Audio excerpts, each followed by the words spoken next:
Hey, I'm Matt. I'm the black belt who runs asopian.com. Probably guessed by now it has something to do with martial arts, seeing as I'm wearing this and this. Anyway, today I'm going to do two things. I'm going to review this gi I'm wearing, and I'm going to talk a bit about pricing of gis and the economics of that.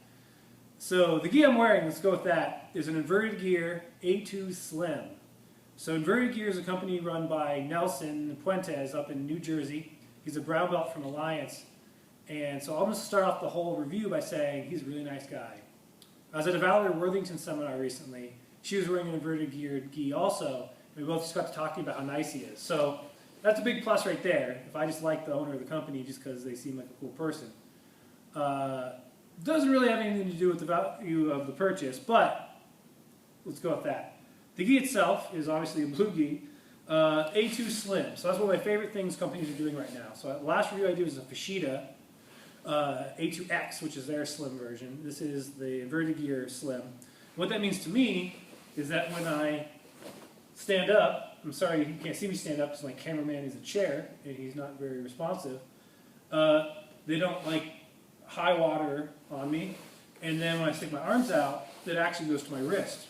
Normally if I buy an A2, after I wash it once, I stick my arms out and I look like I stole a little kid's jacket.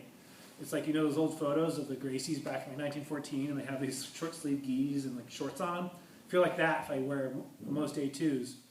So that I'm really happy about. I've been wearing this gi since he sent it to me back like probably when he started the company, beginning of 2012.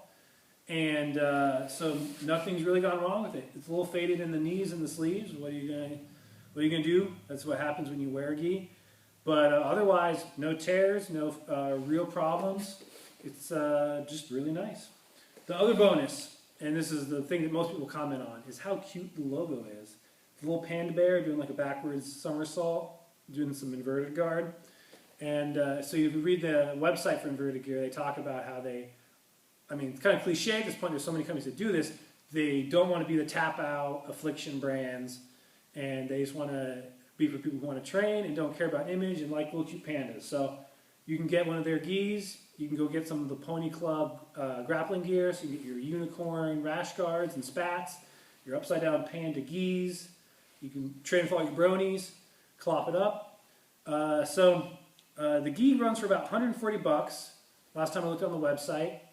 That's, I'm told, a fair price. The average price of gis is 150 when you put all the numbers together. It might have risen since the last time I checked. But so 140 seems about right for something like this. If he's running any sales, I'm going to wink in case Nelson's watching this.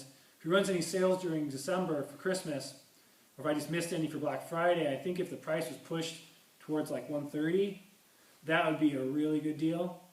But 140 seems fine. I don't know the prices on shipping, whatever, but I think that's good. The other topic this video is going to be about is something I read about in a book called Predictably Irrational.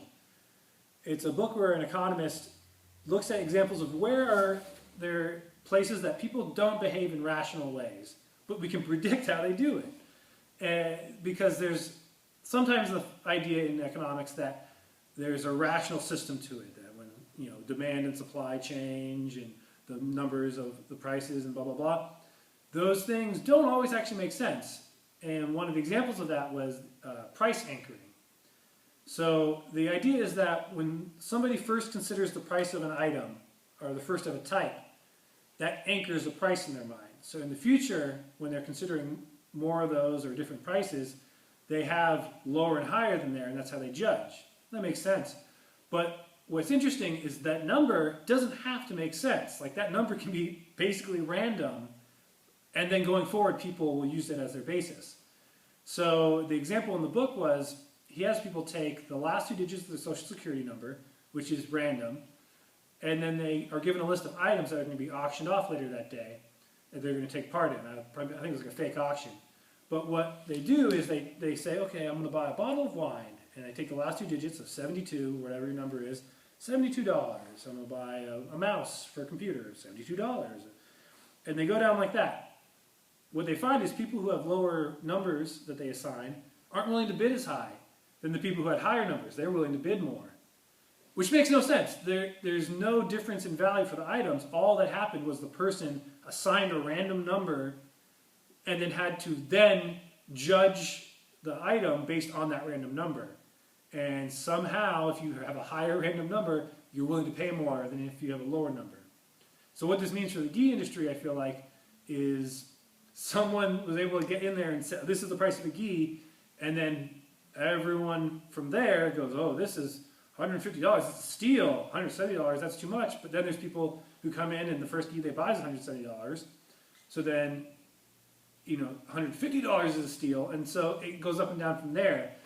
For me, my first gi was a $60 unbleached Atama single weave.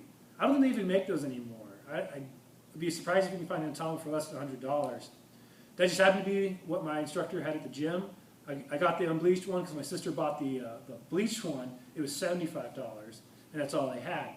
So for me, ever since then, if I see gi that's more than like $100, what the hell?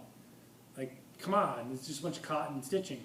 And I mean, I know there's a lot of other things that go into it, the running of a company and paying your employees and getting your shipments from Pakistan and all those things that you got to pay for.